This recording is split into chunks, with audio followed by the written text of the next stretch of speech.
बिस्मिल्लाहिर्रहमानिर्रहीम। अस्सलाम वालेकुम viewers, welcome to my channel cooking with Malika. उम्मीद करती हूँ अल्लाह की रहमत से करम से आप सब खैर आफियत से होंगे। अल्लाह ताला आपको हमेशा होश और आबाद रखें। व्यूअर्स, आज जो रेसिपी आपसे शेयर करने लगी हूँ वो है पीटा ब्रेड, जो मिडल ईस्टर्न कंट्रीज़ की बहुत ही फेमस ब्रेड है ये, और अरबियन एंड लेबनीज़ ब्रेड भी इसको कहा जाता है। और ये ब्रेड बहुत सी डिशेस में हम यूज़ करते हैं, जैसे शवारमा हो गया, रैप्स हो गया, या हम एज अ ब्रेड भी इसको यूज़ कर लेते हैं, खाने के साथ भी इसको ले सकते हैं। तो ये बहुत ही इजी और सिंपल है। तो इसके बनाने का क्या तरीका है, चलिए स्टार्ट करते हैं। मैंने 3 कप मैदा लिया है, ठीक है, ऑल पर्पज़ फ्लोर है यहाँ पे, और 1 टेबलस्पून मैंने ले लिया है यीस्ट, 1 टेबलस्पून ले लिया है शुगर, और 1 टीस्पून सॉल्ट है, और 2 टेबलस्पून इसमें ऑयल यूज़ होगा। तो चलिए अल्लाह का नाम लेकर शुरू करते हैं। और स्टार्ट करने से पहले आपसे रिक्वेस्ट है कि काइंडली मेरे वीडियो को लाइक शेयर करना मत भूलिएगा, और अगर आप मेरे चैनल पे नए हैं तो मेरे चैनल को सब्सक्राइब करके बेल आइकन प्रेस करें, ताकि आपको मेरी नई नई वीडियो की नोटिफिकेशन मिल सके, जो फ्री ऑफ कॉस्ट है। सबसे पहले हम हाफ़ कप नीम गर्म पानी लेंगे। नीम गर्म पानी लेना है, नीम गर्म से भी थोड़ा कम गर्म लेना है, इससे ज़्यादा आपने गर्म नहीं लेना। और इसके अंदर 1 टेबलस्पून यीस्ट ऐड कर देते हैं ताकि ये थोड़ी राइस हो जाए, और साथ ही 1 टेबलस्पून शुगर ऐड कर देते हैं। इसको मिक्स कर लेते हैं, और 5 मिनट के लिए हम इसको एक साइड पे रख देते हैं, जब तक ये हमारी यीस्ट राइस होती है। हम अपना नेक्स्ट स्टेप स्टार्ट कर देते हैं। तो यहाँ पे 3 कप मैदा है, जिसको हमने छान लेना है, क्योंकि छानने से एरिएशन भी आ जाती है और मैदा भी बहुत अच्छा गूंदा जाएगा। तो अब हम इसको डालते हैं छलनी के अंदर। बिस्मिल्लाहिर्रहमानिर्रहीम। थोड़ा थोड़ा करके छान लेते हैं। ये देखिए, मैदा हमने छान लिया, जो एक्स्ट्रा है इसके अंदर से वो भी लवाजमात निकल गए हैं। और अब हम इसको गूंदना शुरू करते हैं। तो ये जो हमने मिक्सचर रेडी किया था यीस्ट और शुगर का नीम गर्म पानी में, ये देखें अच्छे से राइस हो चुका है और मिक्स भी हो चुकी है इसके अंदर शुगर। अब ये हमने इसके अंदर ऐड करनी है। बिस्मिल्लाहिर्रहमानिर्रहीम। और इसके अंदर हमने 1 टीस्पून सॉल्ट ऐड करना है, और साथ ही 2 टेबलस्पून ऑयल ऐड कर देते हैं। बिस्मिल्लाहिर्रहमानिर्रहीम। और अब हमने इसको गूंदना है। बिस्मिल्लाह।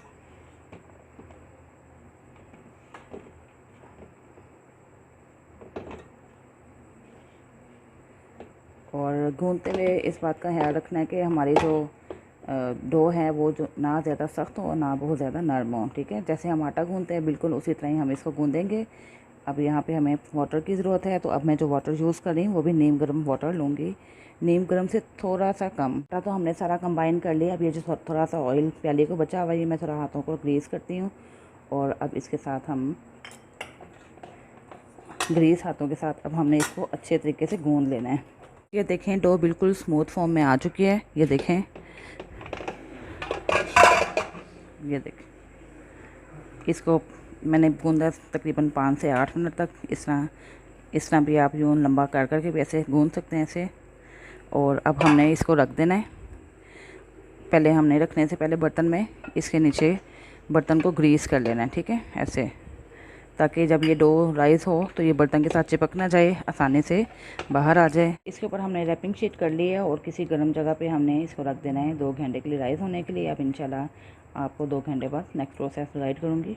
तो व्यूअर्स देखें, 1 ही घंटे में हमारी माशाल्लाह से डो रेडी हो चुकी है। अगर आपकी 1 घंटे में डो राइस नहीं होती तो आपने 1 घंटा और इसको रख देना है।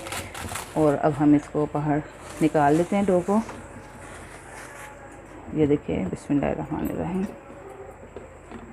ये सारी एयर निकाल लेते हैं। और अब हम शेल्फ साफ़ कर चुके हैं, इसके ऊपर डस्ट कर लेते हैं, और इसको थोड़ा सा और गूंदना होगा।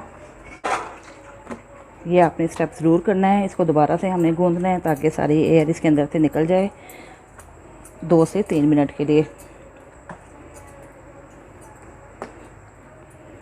इसको फैला लिया। अब हमने इसके पीसीस करने हैं। अगर आप 2 कप का मैदा लेकर आटा गूंद रहे हैं तो आपके 4 से 5 पीटा ब्रेड रेडी होंगे। और ये मैंने 3 कप लिए हैं, तो इसके 8 पीसीस बनेंगे।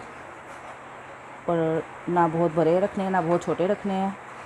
पीस उठाते हैं और इसका पेड़ा बना के रख लेते हैं। बिस्मिल्लाह। ये देखें, ऐसे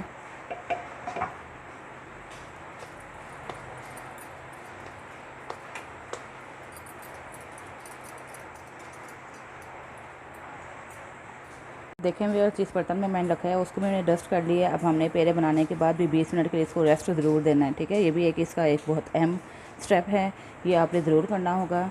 अब 20 मिनट्स के लिए हम इसको कवर करके रख देते हैं और 20 मिनट्स के बाद इंशाल्लाह इसकी ब्रेड रेडी कर लेंगे। देखिए व्यूअर्स, ये अच्छे तरीके से राइस हो चुके हैं। जो हमने पेड़े बनाए थे अब हम इनकी ब्रेड बनाते हैं। और अब इस एक पेड़े को उठाते हैं, इसके ऊपर रख के इसको हाथों की मदद से जितना फैलाया जा सकता है फैला लेते हैं। शावरमा ब्रेड जो है वो या तो 7 इंच की होती है या 9 इंच की, तो हमने इसको 7 इंच तक बेल लेना है। ये देखें, और इसकी मेजरमेंट भी कर लेंगे। तो ये 7 इंच की हो गई है। अब हम इस तरह रोटियां बनाते जाएंगे और एक साइड पे रखते जाएंगे और उसके बाद हम एक साथ ही सारी कुक कर लेंगे। तो व्यूअर्स, ये देखें, हमने सारी रोटियां बेल ली हैं, ठीक है। अब आपने इसी तरह करना है, रोटियां बेल के रख देनी है, इससे भी बड़ा अच्छा रिजल्ट आता है। अब हम चलते हैं इनको कुक करने की तरफ। पैन प्री हीट हो चुका है। प्री हीट करने के बाद आपने बिल्कुल फ्लेम स्लो कर देना है और ये रोटी इसके अंदर डाल देनी है। बिस्मिल्लाहिर्रहमानिर्रहीम। और हमने इसको हाफ़ डन करना है, ठीक है। जब हम इसको रैप करते हैं या शावरमा वगैरह बनाते हैं तो उस सूरत में हमें दोबारा से इसको करना होता है, कुक करना होता है। तो चूँकि अभी हम इससे कोई भी चीज़ नहीं रेडी करने लगे, मैं इंशाल्लाह आपको इससे शावरमा बनाना ज़रूर सिखाऊंगी। पहले सारी शावरमा सॉसेस की आपको रेसिपीज़ दूँगी, उसके बाद शावरमा बनाना है इसी ब्रेड से सिखाऊंगी। तो इसलिए हम इसको हाफ़ डन करेंगे, फुल डन नहीं करेंगे। बस इसको हमने 10 सेकंड के लिए एक साइड पे कुक कर लिया और 10 सेकंड के लिए दूसरी साइड पे कुक कर लिया और ये अब हाफ़ डन हो चुका है। ये देखें ब्रेड। अब इसको हम किसी रुमाल में रख देते हैं या टॉवल में रख लेते हैं, ठीक है। ये देखें, और इसी तरह हम सारी ब्रेड रेडी कर लेते हैं। देखें, मैंने सारी हाफ़ डन कर लिया है। एक ब्रेड मैं आपके लिए फुल डन कर रही हूँ, अच्छे तरीके से जैसे पकाते हैं वैसे पका रही हूँ, ताकि आपको मैं प्रॉपर मुकम्मल गाइड कर सकूँ। इसके लिए मैंने हल्का सा ऑयल लगाया है, हल्का सा बटर लगा लें या ऑयल लगा लें। और ये देखें, ये जैसे ही इस तरह पिंकिश इसके ऊपर स्पॉट आएंगे तो इसका मतलब है कि ये ब्रेड आपकी फुल डन है, ठीक है। ये दोनों तरह की ब्रेड रेडी हो चुकी है। ये हमने हाफ़ डन कर लिए और ये हमने फुल डन कर लिया, जैसे कि आप देख रहे हैं।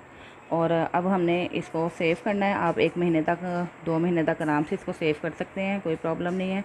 आपने क्या करना है कि इसको ठंडा होने देना है। जब ये ठंडी हो जाएंगी तो आपने कोई भी बैग ले लेना है, और ज़िप लॉक बैग है तो वो ले लें। अगर ज़िप लॉक नहीं है तो इसके ऊपर आप चुटकी लगा लें या कोई भी बैंड वगैरह कर लें। और इस तरह हमने बटर पेपर लेके इसके ऊपर एक ब्रेड रखनी है और फिर हमने दोबारा से बटर पेपर इसके ऊपर लगा के तो एक और ब्रेड इसके ऊपर लगा देनी है। इसी तरह हमने सारी ब्रेड रैप कर लेनी है और शॉपिंग बैग के अंदर डाल देनी है ऐसे, और इसको सेव कर लेना है। फ्रीज़र में रख दें या फ्रिज में रख दें, ये ख़राब नहीं होगी, ठीक है। अभी मैं इसको प्रॉपर पैक नहीं कर रही हूँ क्योंकि ये भी थोड़ी सी गर्म है। इधर व्यूअर्स, आपको मेरी रेसिपी पसंद आई होगी। मेरी वीडियो वॉच करने के लिए बहुत शुक्रिया, मुझे सपोर्ट करने का बहुत शुक्रिया। अपना बहुत सा ख्याल रखिएगा, मुझे दुआ में याद रखिएगा और मेरी वीडियो को लाइक शेयर करना और सब्सक्राइब करना मत भूलिएगा। अल्लाह निगहबान।